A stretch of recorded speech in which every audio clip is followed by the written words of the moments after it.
Chapter 66, Teaching the Fundamental Principles of Dress, a necessary part of education.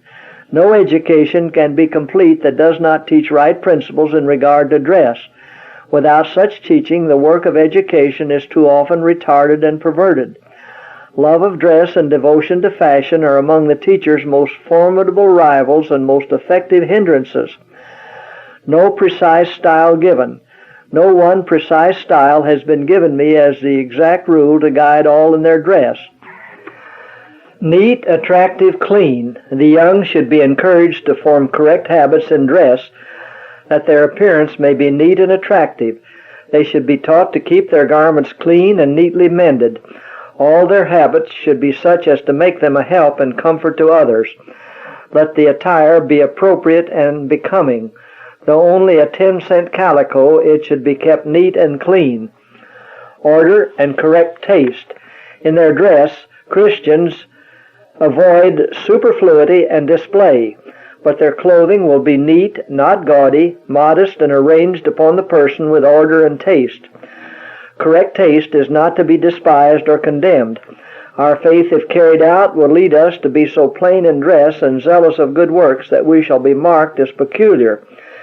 But when we lose taste for order and neatness in dress, we virtually leave the truth, for the truth never degrades but elevates.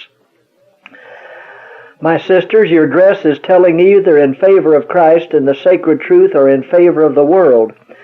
Which is it? Good taste in colors and figures. Taste should be manifested as to colors. Uniformity in this respect is desirable as far as convenient. Complexion, however, may be taken into account. Modest colors should be sought for. When figured material is used, figures that are large and fiery, showing vanity and shallow pride in those who choose them, should be avoided. And a fantastic taste in putting on different colors is bad. Consider durability and service. Our clothing, while modest and simple, should be of good quality, of becoming colors, and suited for service. It should be chosen for durability rather than display. It should provide warmth and proper protection. The wise woman described in the Proverbs is not afraid of the snow for her household, for all her household are clothed with double garments. Proverbs 31:21 margin. The purchase of good material is economy. It is right to buy good material and have it carefully made. This is economy. But rich trimmings are not needed, and to indulge in them is to spend for self-gratification money that should be put into God's cause. Remember the needs of the Lord's vineyard. We should dress neatly and tastefully, but my sisters, when you are buying and making your own and your children's clothing, think of the work in the Lord's vineyard that is still waiting to be done. Worldlings spend much on dress, but the Lord has charged His people to come out from the world and be separate. Gay or expensive material is not becoming to those who profess to believe that we are living in the last days. Practice economy in your outlay of means for dress. Remember that what you wear is constantly exerting an influence upon those with whom you come in contact. Do not lavish upon yourselves means that is greatly needed elsewhere. Do not spend the Lord's money to gratify a taste for expensive clothing. Simplicity in dress recommends the wearer's religion. Simplicity of dress will make a sensible woman appear to the best advantage. Dress as Christians should dress. Simply, plainly, adorn yourselves as becometh women professing godliness with good works. Many, in order to keep pace with absurd fashion, lose their taste for natural simplicity and are charmed with the artificial. They sacrifice time and money, the vigor of intellect, and true elevation of soul, and devote their entire being to the claims of fashionable life. Dear youth, a disposition in you to dress according to the fashion and to wear lace and gold and artificials for display will not recommend to others your religion or the truth that you profess. People of discernment will look upon your attempts to beautify the external as proof of weak minds and proud hearts. There should be no inappropriate display. I would remind the youth who ornament their persons and wear feathers upon their hats that because of their sins our Savior's head wore the shameful crown of thorns. When you devote precious time to trimming your apparel, remember that the King of Glory wore a plain, seamless coat. You who weary yourselves in decorating your persons, please bear in mind that Jesus was often weary from incessant toil and self-denial and self-sacrifice to bless the suffering and the needy. It was on our account that he poured out his prayers to his Father with strong crying and tears. It was to save us from the very pride and love of vanity and pleasure which we now indulge and which crowds out the love of Jesus that those tears were shed, and that our Savior's visage was marred with sorrow and anguish more than any of the sons of men. Unnecessary trimmings. Do without the unnecessary trimmings and lay aside for the advancement of the cause of God the means thus saved. Learn the lesson of self-denial and teach it to your children. A point clarified. The question has often been asked me if I believed it wrong to wear plain linen collars. My answer has always been no. Some have taken the extreme meaning of what I have written about collars and have maintained that it is wrong to wear one of any description. I was shown expensively wrought collars and expensive and unnecessary ribbons and laces which some Sabbath keepers have worn and still wear for the sake of show and fashion. In mentioning collars, I did not design to be understood that nothing like a collar should be worn, or in mentioning ribbons that no ribbons at all should be worn. Extravagant or extreme trimmings. Our ministers and their wives should be an example in plainness of dress. They should dress neatly, comfortably, wearing good material, but avoiding anything like extravagance and trimmings, even if not expensive, for these things tell to our disadvantage. We should educate the youth to simplicity of dress, plainness with neatness. Let the extra trimmings be left out, even though the cost be but a trifle. Not for display. True refinement does not find satisfaction in the adorning of the body for display. The Bible teaches modesty in dress. In like manner also that women adorn themselves in modest apparel, 1 Timothy 2:9. This forbids display in dress, gaudy colors, profuse ornamentation. Any device designed to attract attention to the wearer or to excite admiration is excluded from the modest apparel which God's Word enjoins. Self-denial in dress is a part of our Christian duty.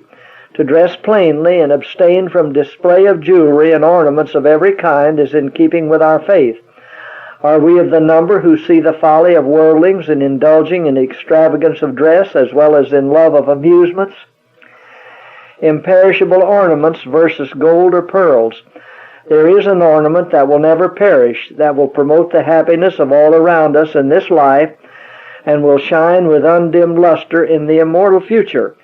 It is the adorning of a meek and lowly spirit. God has bidden us wear the richest dress upon the soul. Instead of seeking golden ornaments for the exterior, an earnest effort would be put forth to secure that wisdom which is of more value than fine gold. Of how little value are gold or pearls or costly array in comparison with the loveliness of Christ. Natural loveliness consists in symmetry or the harmonious proportion of parts, each with the other. But spiritual loveliness consists in the harmony or likeness of our souls to Jesus. This will make its possessor more precious than fine gold, even the golden wedge of Ophir.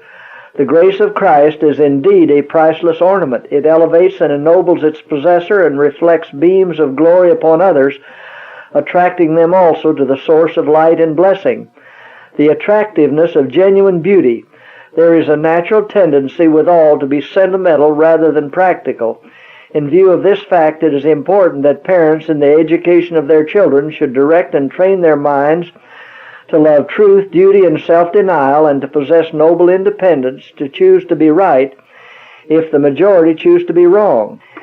If they preserve to themselves sound constitutions and amiable tempers, they will possess true beauty that they can wear with a divine grace, and they will have no need to be adorned with artificials, for these are always expressive of an absence of the inward adorning of true moral worth.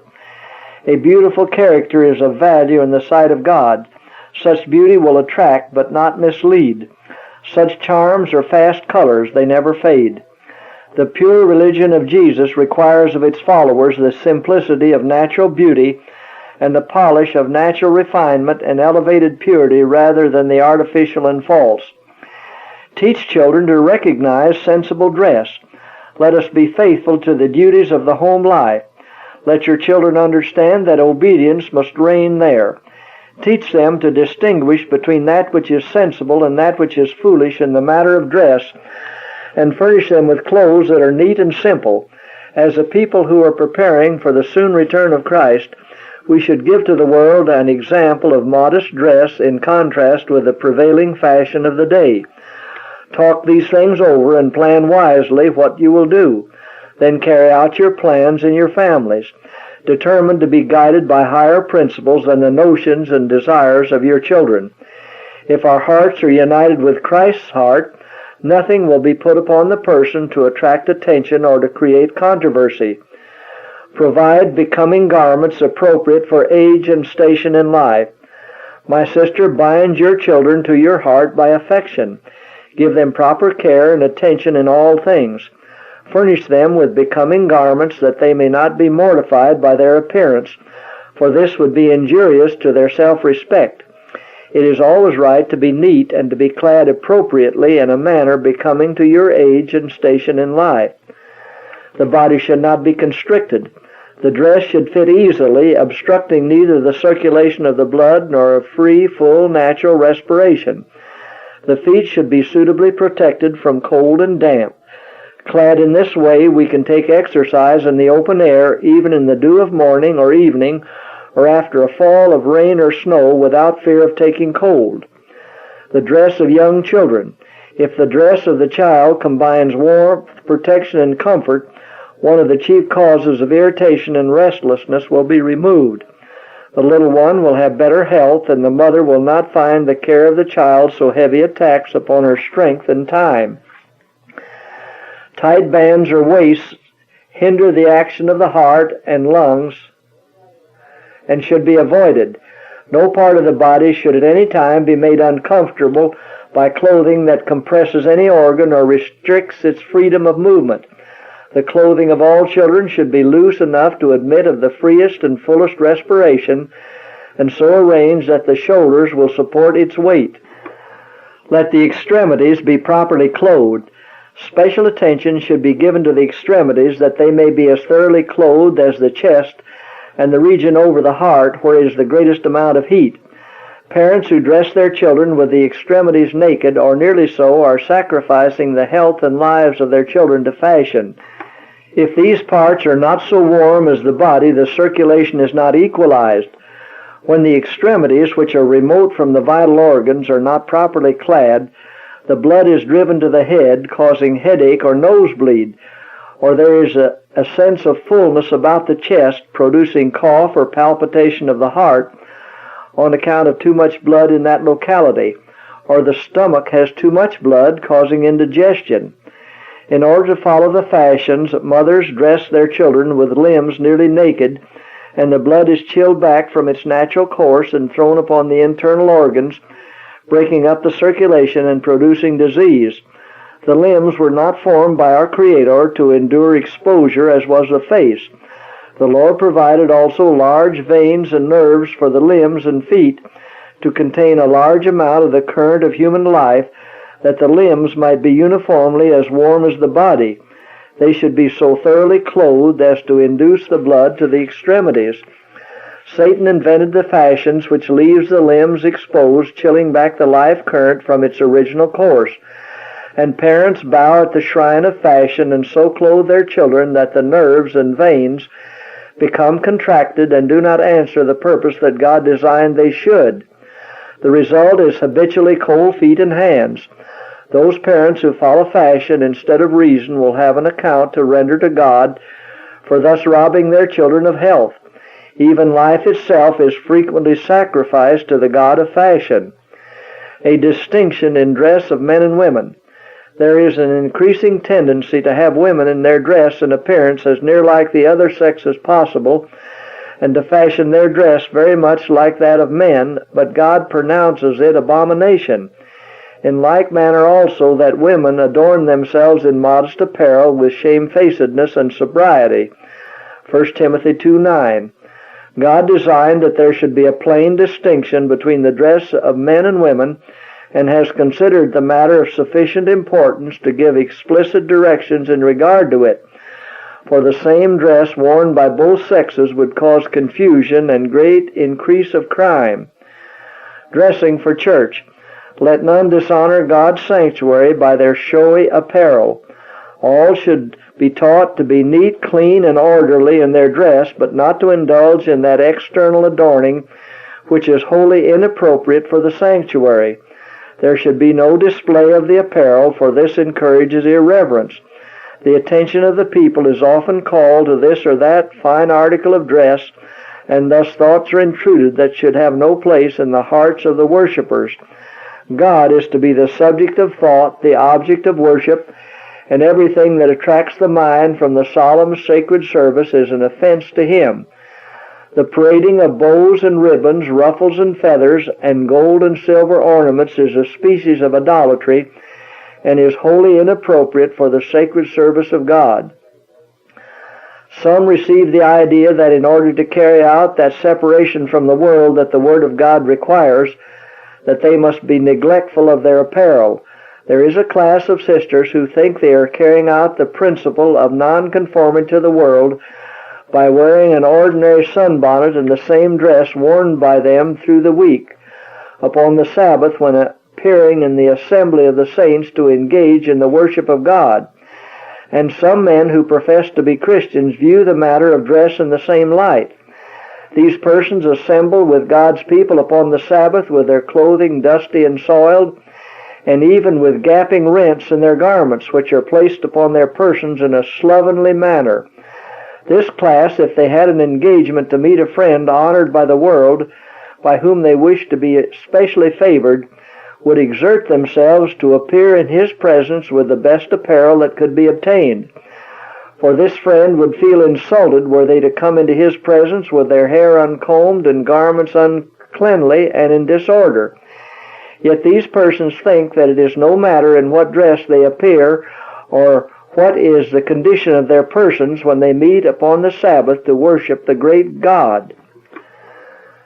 Dress not to be made a subject of controversy.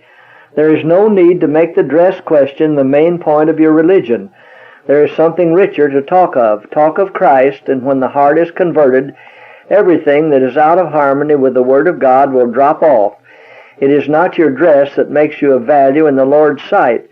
It is the inward adorning, the graces of the Spirit, the kind word, the thoughtful consideration for others that God values. None to be conscience for another, but set a worthy example. Do not encourage a class who center their religion in dress.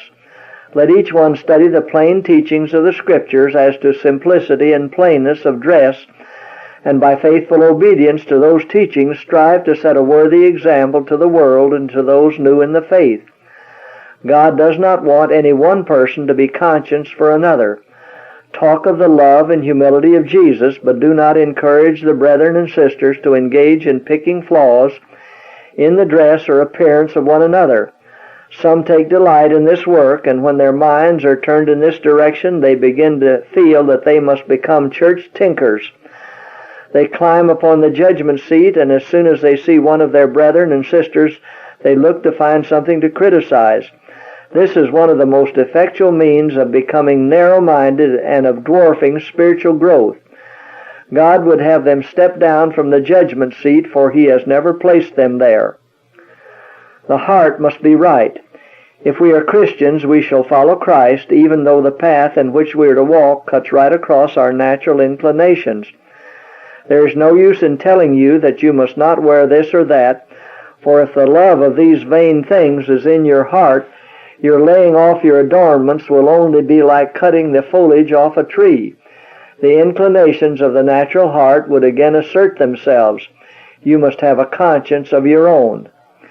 Where many denominations lost their power, Human reasoning has ever sought to evade or set aside the simple, direct instructions of the Word of God. In every age, a majority of the professed followers of Christ have disregarded those precepts which enjoin self-denial and humility, which require modesty and simplicity of conversation, deportment, and apparel. The result has ever been the same. Departure from the teachings of the gospel leads to the adoption of the fashions, customs, and principles of the world. Vital godliness gives place to a dead formalism. The presence and power of God, withdrawn from those world-loving circles, are found with a class of humble worshipers who are willing to obey the teachings of the sacred Word. Through successive generations, this course has been pursued. One after another, different denominations have risen and, yielding their simplicity, have lost in a great measure their early power. God's Word, the standard. All matters of dress should be strictly guarded, following closely the Bible rule. Fashion has been the goddess who has ruled the outside world, and she often insinuates herself into the church. The church should make the Word of God her standard, and parents should think intelligently upon this subject. When they see their children inclined to follow worldly passions, they should, like Abraham, resolutely command their households after them. Instead of uniting with the world, connect them with God.